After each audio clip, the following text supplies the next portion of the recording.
¿Qué tal? Muy buenas tardes.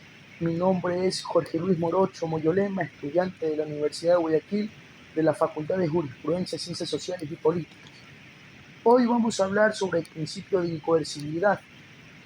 Antes de eso, debemos tener en claro que el principio de incoercibilidad se deriva del principio de personalidad del justiciable.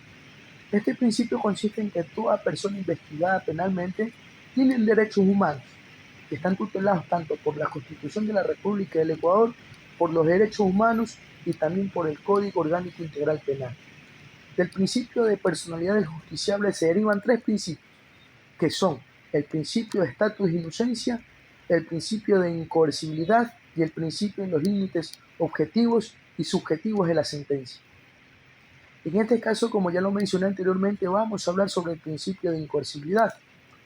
Este principio consiste en la prohibición de obligar al investigado penalmente a producir prueba que vaya a ser usado en su propia contra. Es decir, no se puede obligar al investigado penalmente o procesado penalmente a producir prueba por sí mismo o contra sí mismo. Debemos también tener muy en claro que aunque en el Código Orgánico Integral Penal no está explícitamente escrito sobre el principio de incoercibilidad, pero sí existen artículos que la plasman. Es así que el artículo 5, numeral 8, nos habla sobre la prohibición de autoincriminación y nos menciona que ninguna persona podrá ser obligada a declarar contra sí misma en asuntos que puedan ocasionar su responsabilidad penal. Así también el artículo 507, numeral 2, nos menciona sobre los testimonios de la persona procesada y nos dice que la persona procesada no podrá ser obligada a rendir testimonio, ni se ejercerá en su contra coacción o amenaza, ni medio alguno para obligarlo o inducirlo a rendir su testimonio contra su voluntad. ¿Qué quiere decir esto? Un pequeño ejemplo. Cuando el procesado está defendiéndose en libertad porque no tenía una prisión preventiva, el Tribunal de Garantías Penales podrá mandarlo a ver con la fuerza pública, sí, pero no se lo podrá o no se lo puede obligar a que rinda su versión. ¿Qué quiere decir esto? Que el procesado o el investigado podrá sentarse frente al juez, frente al tribunal, y podrá decir: señor juez, me acojo al derecho constitucional de guardar silencio.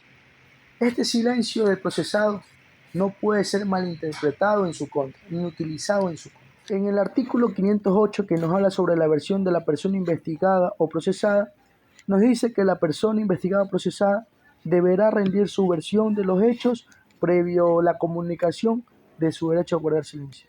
¿Qué quiere decir esto? Que la persona, antes de rendir su versión a la fiscalía, se le deberá decir que tiene el derecho constitucional a guardar silencio.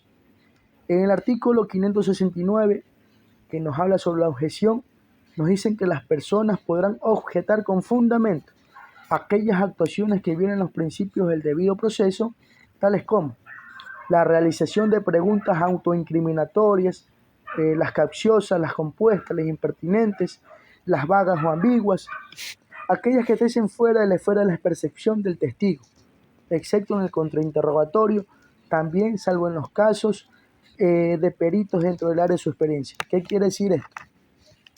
Que cuando existe la formulación de estas preguntas, yo puedo decirle al señor juez, impida la formulación de la pregunta o impida que el investigado procesado la responda. Asimismo, en el artículo 469 nos habla en su numeral 1 que para la obtención de pruebas, exámenes médicos o corporales, se precisa el consentimiento expreso de la persona o la autorización de la o el juzgador, sin que la persona pueda ser físicamente constreñida. ¿Qué quiere decir este artículo? O sea que no se puede obligar o constreñir al procesado o investigado a proporcionar muestras o fluidos de su cuerpo. Aun cuando el juez haya concedido o haya dado autorización, no se puede constreñir físicamente para que el procesado o investigado dé muestras de fluido de su cuerpo. Y por último, en el artículo 499 nos habla sobre en que no se obligará a la persona procesada a que reconozca documentos ni la firma constante en ellos, pero se aceptará su reconocimiento voluntario. ¿Qué quiere decir esto? Que no se podrá obligar al procesado a reconocer documentos o que firmen documentos. Solo cabe el reconocimiento de documentos voluntarios. Muchas gracias.